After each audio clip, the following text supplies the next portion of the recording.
Skating বয়গুলো আসছে হচ্ছে অনেক দূর থেকে, ওরা আসছে সুদূর খলিশাকুন্ডি থেকে। তো মেহেরপুর জেলায় ওরা স্কেটিং করতে করতে সরাসরি মেহেরপুর জেলায় ঢুকে পড়ছে। অনেক সুন্দর একটা ব্যাপার। আচ্ছা, আমরা নাম ধামগুলো জানা হয়নি তোমাদের, ঠিক আছে? তোমার নাম আসিফ? আসিফ, জি। আমার বাসা খলিশাকুন্ডি। হ্যাঁ, আমি মোবাইল সার্ভিসিং এর কাজ করি আর পাশাপাশি স্কেটিং করি। পাশাপাশি স্কেটিং করো। স্কেটিং এর বয়স কত তোমার? আমার 2.5 বছর। 2.5 বছর ধরে স্কেটিং করতেছো? জি। আর পাশেরটা তোমার? জি, 9 মাস। তোমার নাম কি? তাওহিদ। তাওহিদ আর হচ্ছে আসিফ। তোমাদের এলাকায় আর কয়জন আছে এরকম?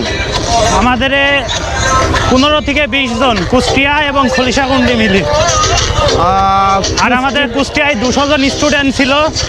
তার ভিতরে শিক্ষক থেকে নিজে নিজে নাকি কোনো ইয়ে আছে, প্রতিষ্ঠান আছে? নিজে নিজে শিখছি, কিন্তু আমাদের কুষ্টিয়া ক্লাব আছে। ক্লাব আছে? জি। হ্যাঁ, এরকম ক্লাব সব জায়গায় থাকা জরুরি, তাই না? জি। মানে যুব সমাজকে একটু খেলাধুলার ভিতরে বা একটু শরীর চর্চার ভিতরে নিয়ে আসা অনেকটাই জি। এটা যে দরকারি।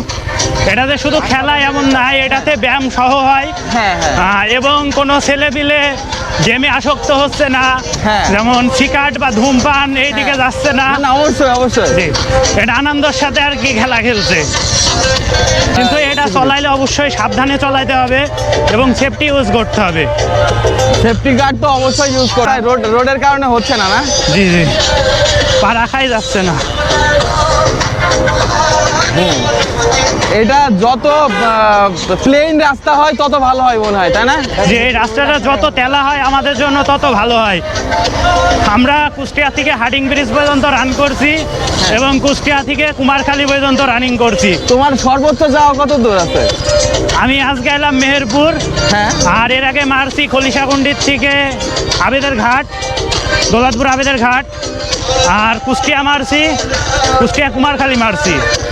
তো গাইজ, আপনারা দেখতে পাচ্ছেন এরা আমাদের মেহেরপুরে স্কেটিং করতে করতে চলে আসছে সুদূর খলিশাকুন্ডি থেকে।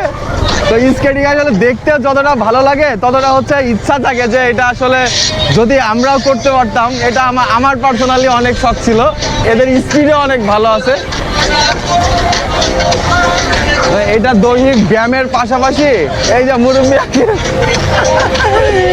দৈহিক ব্যায়ামের পাশাপাশি এটা দারুণ একটা অভিজ্ঞতা সম্পূর্ণ একটা ক্রিয়া বলা চলে, খেলা বলা চলে। স্কেটিং আসলেও স্বপ্নের একটা খেলা, সবাই আসলে করতে পারে না। এটা অবশ্যই আমি বলবো মেহেরপুর জেলায় একটু বিস্তৃতি লাভ করাটা জরুরি, কারণ পোলাপাইন অনেক কিছুতে আসক্ত হয়ে গেছে। যে আসক্তি তার সারানোর জন্য এই ধরনের কার্যকলাপটা অবশ্যই প্রয়োজন। আমরা আজকে মহাসড়কে আসছি। হ্যাঁ, যেহেতু আমাদের কোনো গ্রাউন্ড নেই যেখানে আমরা শিখতে পারি, এটা যদি থাকতো তাহলে আর কি আমরা মহাসড়কে আসতাম না। আসলে তো মহাসড়কে আসাটা তো একটু রিস্কি আছে, তাই না ভাইয়া? জি। এখানে যারা প্রফেশনাল তারা ছাড়া কেউ আসবেন না, কারণ আইলে কিন্তু ভাই জীবনের রিস্ক আপনার। নতুন যারা করছে স্কেটিং তাদের জন্য কিছু পরামর্শ যদি দিতে।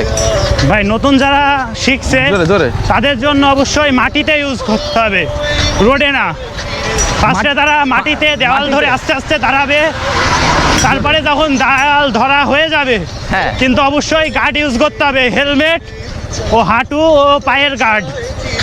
তো এটা যদি না ইউজ করে সেই ক্ষেত্রে অনেক রিস্ক থাকবে। আর অবশ্যই মেইন রাস্তায় না, মহাসড়কে না, তাই না? জি। আর এটা অনেক আস্তে আস্তে শেখা লাগে, এক চান্সে যে কোনো জিনিস শেখা যায় না। যেমন একটা মানুষ যদি হাঁটা শেখে, সে কিন্তু এক চান্সে হাঁটা শেখে না। সে ফার্স্টে দাঁড়ায়, আস্তে আস্তে বসে হাম্পুর গাড়ে, তারপরে দাঁড়ায়, তারপরে হাঁটে।